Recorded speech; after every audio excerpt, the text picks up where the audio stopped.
L'univers recèle encore d'innombrables mystères et énigmes que nous sommes loin d'avoir élucidés. Les astronomes observent désormais des objets qui remettent en question des hypothèses et des théories considérées comme acquises depuis des décennies. Dans cette vidéo, j'ai rassemblé les objets et les hypothèses les plus fascinants et les plus mystérieux, ceux qui pourraient à bien bouleverser tout ce que nous croyons savoir sur le cosmos, l'univers et même sur notre propre existence.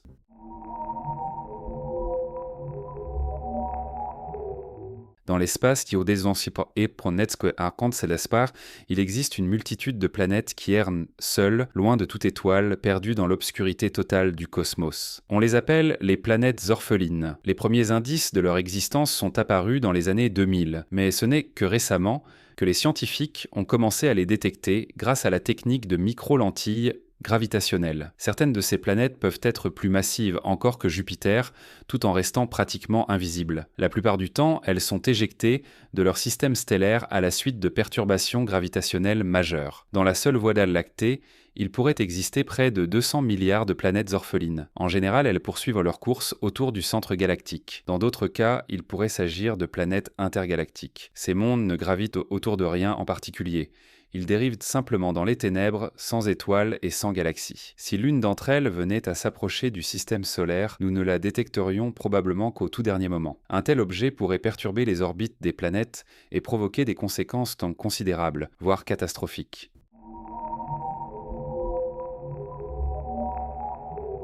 En janvier 2014, un météore s'est abîmé dans l'océan au large de la Papouasie-Nouvelle-Guinée. Selon plusieurs chercheurs, il pourrait provenir de l'extérieur de notre système solaire. L'existence de cet objet a été révélée en 2019 par les astronomes Amir Siraj et Abraham Loeb. En analysant sa trajectoire et sa vitesse exceptionnelle, estimée à environ 45 km par seconde, les scientifiques ont conclu qu'il pouvait tout à fait être d'origine interstellaire. Si cette hypothèse se confirme, il deviendrait le troisième objet interstellaire jamais détecté, après Oumuamua et la comète Borisov, est le premier à avoir atteint la Terre. Les capteurs du commandement spatial des États-Unis, conçus à l'origine pour repérer d'éventuels tirs de missiles, ont suivi sa trajectoire. Les méthodes exactes utilisées pour mesurer sa trajectoire et sa position restent classifiées. L'armée américaine affirme toutefois qu'il existe une probabilité extrêmement élevée que ce bolide soit d'origine interstellaire. Le problème est que les données précises demeurent confidentielles. Faute d'accès à ces informations, une grande partie de la communauté scientifique refuse, pour des raisons parfaitement compréhensibles, de reconnaître officiellement cet objet comme interstellaire. Abraham Loeb estime que le météore se déplaçait à une vitesse si élevée et a pénétré si profondément dans l'atmosphère avant de se désintégrer qu'il devait être constitué d'un matériau exceptionnellement résistant, voire d'origine artificielle. Il faut dire que le chercheur s'intéresse depuis longtemps à la possibilité d'une vie extraterrestre. Dès qu'il a appris la chute de cet objet potentiellement interstellaire, il a entrepris de l'étudier. Après la confirmation fournie par les autorités militaires, il a lancé un projet visant à retrouver des microsphérules, de minuscules particules produites lors de l'explosion du météore dans l'atmosphère.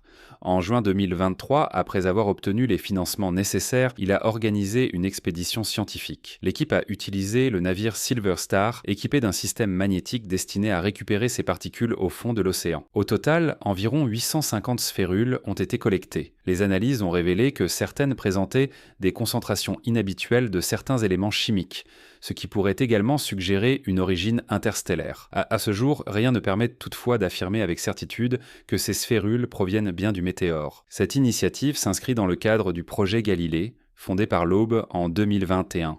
Son objectif est de rechercher des preuves de l'existence d'artefacts technologiques extraterrestres. Aujourd'hui, Loeb prépare une nouvelle expédition prévue pour l'été 2025. Celle-ci utilisera un véhicule sous-marin téléopéré baptisé Hercule. L'objectif principal sera de retrouver des fragments plus importants du météore afin d'en apprendre davantage sur sa composition et son origine. Si ces débris sont retrouvés, il s'agirait du premier météore provenant de l'extérieur du système solaire jamais récupéré par l'être humain.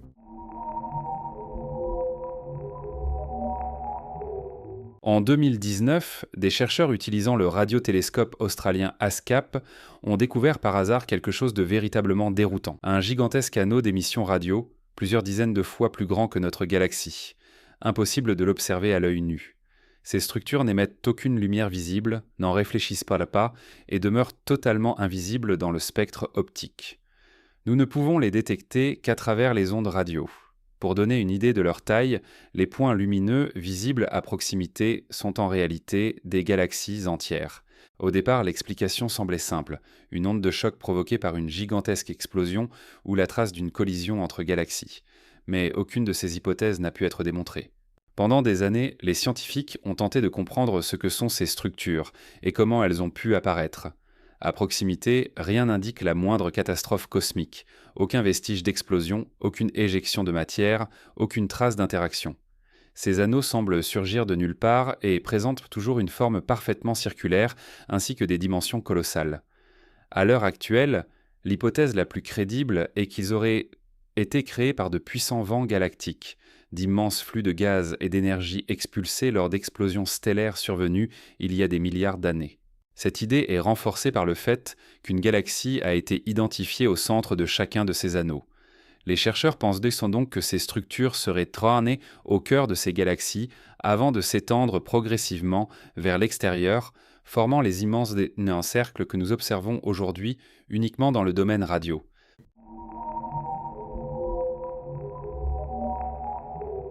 Pendant longtemps, Mars a été considéré comme la meilleure candidate à l'existence d'une forme de vie extraterrestre. Pourtant, le principal prétendant à ce titre pourrait aujourd'hui être un objet qui n'est même pas une planète. Il s'agit d'Europe, l'une des lunes de Jupiter.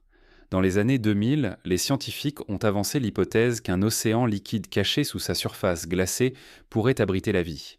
Grâce à l'influence gravitationnelle de Jupiter, Europe ne gèle jamais complètement. La planète géante exerce sur elle une attraction permanente qui génère d'intenses marées et produit de la chaleur.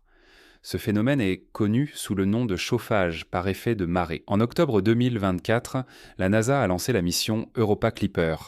Sa mission consiste à survoler Europe à de nombreuses reprises, analyser d'éventuels panaches provenant de l'océan souterrain et rechercher des molécules organiques à l'aide de ses instruments scientifiques. La NASA étudie déjà l'étape suivante. Le projet prévoit un robot foreur autonome capable de traverser jusqu'à 20 km de glace. Une fois l'océan atteint, un mini-sous-marin pourrait être déployé. Celui-ci serait piloté à distance ou fonctionnerait de manière totalement autonome. Il explorerait les profondeurs d'Europe, rechercherait des signes de vie, prélèverait des échantillons d'eau et pourrait même détecter des organismes plus complexes que de simples micro-organismes. Si cette mission voit réellement le jour, elle marquera la première plongée de l'histoire dans un océan extraterrestre. Malgré l'absence d'atmosphère dense, le manque de lumière solaire et les pressions extrêmes qui règnent sous la glace, les scientifiques continuent d'espérer y trouver une forme de vie microscopique. Après tout, dans les profondeurs de nos propres océans, où la lumière est absente et la pression immense, la vie microbienne prospère abondamment. Si je devais parier sur l'endroit le plus probable où découvrir la vie dans notre système solaire, je miserais sans hésiter sur Europe.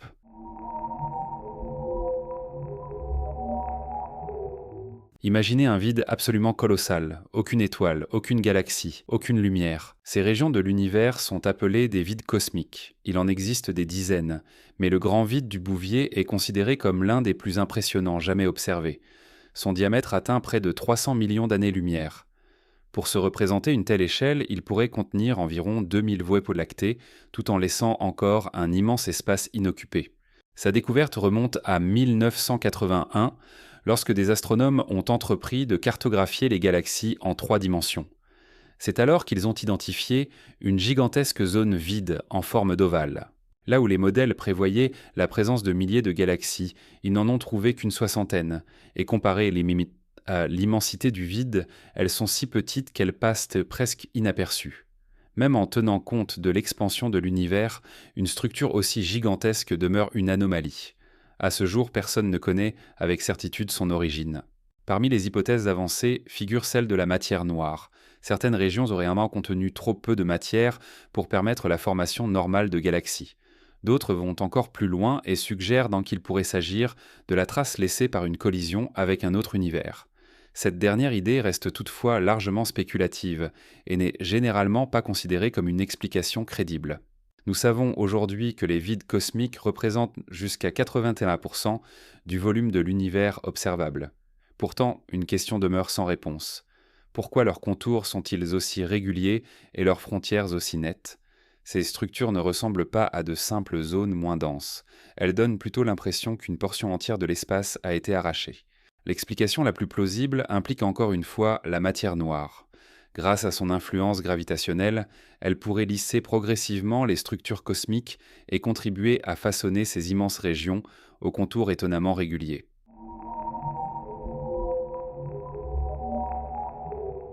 Découverte en 2024, la galaxie JADES GS Z14-0 est actuellement la galaxie la plus lointaine jamais observée. Son existence est tout simplement vertigineuse.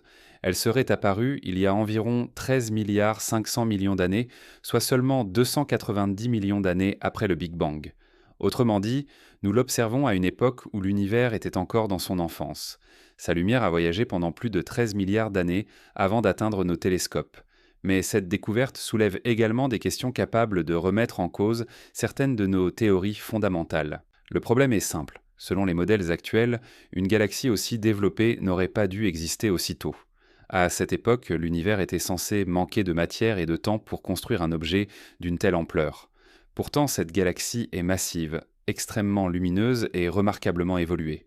Elle pourrait contenir des centaines de millions d'étoiles. Cela signifie peut-être que nos modèles sont incomplets.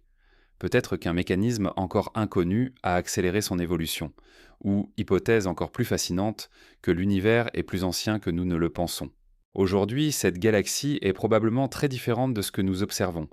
Ce que nous voyons correspond à son état lorsqu'elle venait tout juste de naître. En réalité, nous contemplons une image remontant aux premiers instants de l'histoire cosmique, et cela a quelque chose d'à la fois fascinant et vertigineux.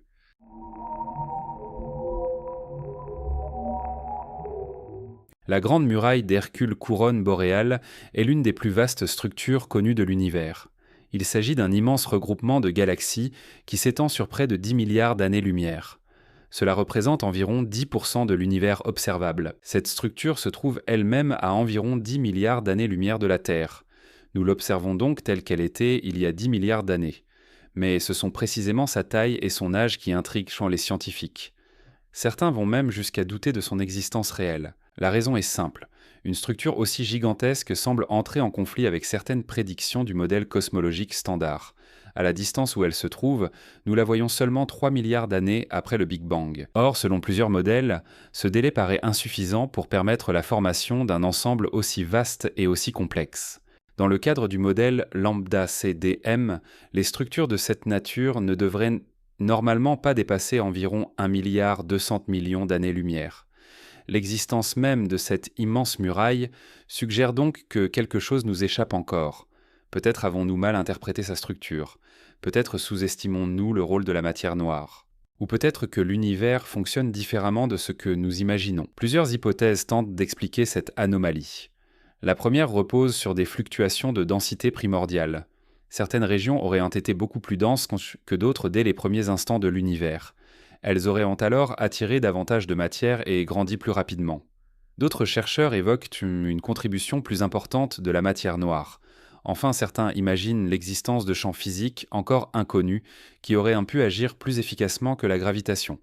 Pour l'instant, la plupart des scientifiques préfèrent rester prudents et attribuent cette observation à une rareté statistique ou à un manque de données. Quoi qu'il en soit, l'existence de structures d'une telle ampleur continue de susciter autant d'émerveillement que d'inquiétude.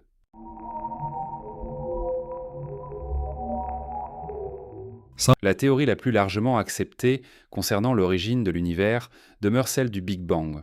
Selon ce modèle, l'univers serait né il y a environ 13 milliards 800 millions d'années à partir d'un état extrêmement dense et chaud appelé singularité.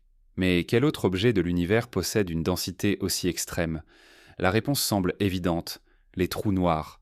La densité en leur centre est si élevée qu'elle déforme l'espace-temps au point d'empêcher même la lumière de s'en échapper.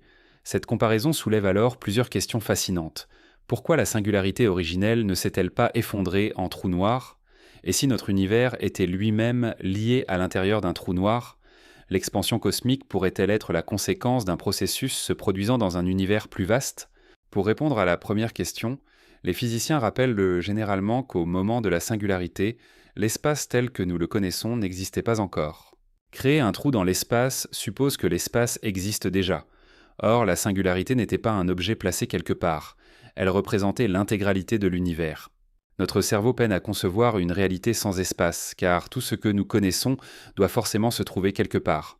Concernant la seconde question, le problème est encore plus complexe. Nous ignorons ce qui se passe réellement à l'intérieur d'un trou noir. Les lois actuelles de la physique cessent d'y être applicables. Certains estiment qu'aucune structure ne peut exister dans un tel environnement. D'autres pensent au contraire que ces objets pourraient abriter des phénomènes encore inconnus. Après tout, les trous noirs grandissent, évoluent et finissent même par perdre de l'énergie. Selon certaines théories, le Big Bang pourrait simplement correspondre à la naissance d'un trou noir dans un univers parent. La mort thermique de l'univers présente d'ailleurs certaines similitudes avec le processus d'évaporation des trous noirs prédit par Stephen Hawking. Cependant, aucune preuve directe ne vient aujourd'hui soutenir cette idée. Le physicien théoricien polonais Nikodem Popławski, partisan de cette hypothèse, utilise souvent une image simple. Il compare l'univers à un gland. Un immense chêne est entièrement contenu dans une minuscule graine. De la même manière, toute la matière et toute l'histoire de notre univers auraient pu être concentrées dans un point extrêmement petit. Selon cette logique, un trou noir constituerait un candidat naturel pour produire une telle graine cosmique. Cette théorie ne prétend pas que nous vivons actuellement à l'intérieur d'un trou noir. Elle suggère simplement que notre univers pourrait être né d'un tel objet. Le reste demeure encore du domaine des hypothèses. Si un jour l'humanité parvient à observer avec précision la disparition complète d'un trou noir, nous comprendrons peut-être enfin si de nouveaux univers peuvent réellement émerger de ces phénomènes extrêmes, ou si Stephen Hawking avait entièrement raison concernant leur évaporation.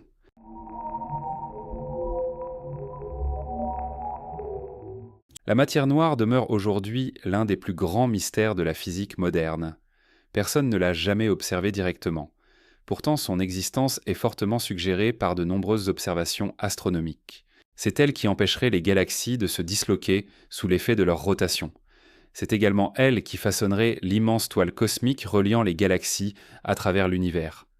À première vue, on pourrait imaginer qu'après le Big Bang, la matière s'est dispersée de manière chaotique. Mais lorsque les astronomes ont étudié l'univers à très grande échelle, ils ont découvert une organisation étonnante, semblable à une gigantesque toile d'araignée. Tout a commencé lorsque les chercheurs ont mesuré la vitesse de rotation des galaxies. Ils s'attendaient à retrouver le même comportement que dans le système solaire. Plus on s'éloigne du centre, plus la vitesse devrait diminuer. Mais les observations ont révélé exactement l'inverse. Les étoiles situées en périphérie tournent presque aussi vite que celles proches du centre. Selon les lois connues de la gravitation, ces étoiles auraient dû être éjectées dans l'espace. Cette contradiction a conduit les scientifiques à se poser une question fondamentale. Comprenons-nous réellement la gravitation à l'échelle de l'univers ? À ce jour, personne ne sait exactement ce qu'est la matière noire. Nous savons seulement qu'elle possède une masse, puisqu'elle exerce une influence gravitationnelle. Elle n'émet aucune lumière, aucune onde électromagnétique, aucune chaleur détectable. Elle semble traverser la matière ordinaire sans interagir avec elle. La seule façon de la détecter est d'observer ses effets gravitationnels. La matière noire apparaît ainsi comme l'ossature invisible de l'univers, un immense squelette cosmique sans lequel les galaxies, les amas galactiques et la structure même du cosmos n'existeraient probablement pas sous leur forme actuelle. J'espère que cette vidéo vous a plu. N'hésitez pas à laisser un commentaire et à soutenir la chaîne avec un like. Merci de votre fidélité et à très bientôt pour une nouvelle exploration des mystères de l'univers.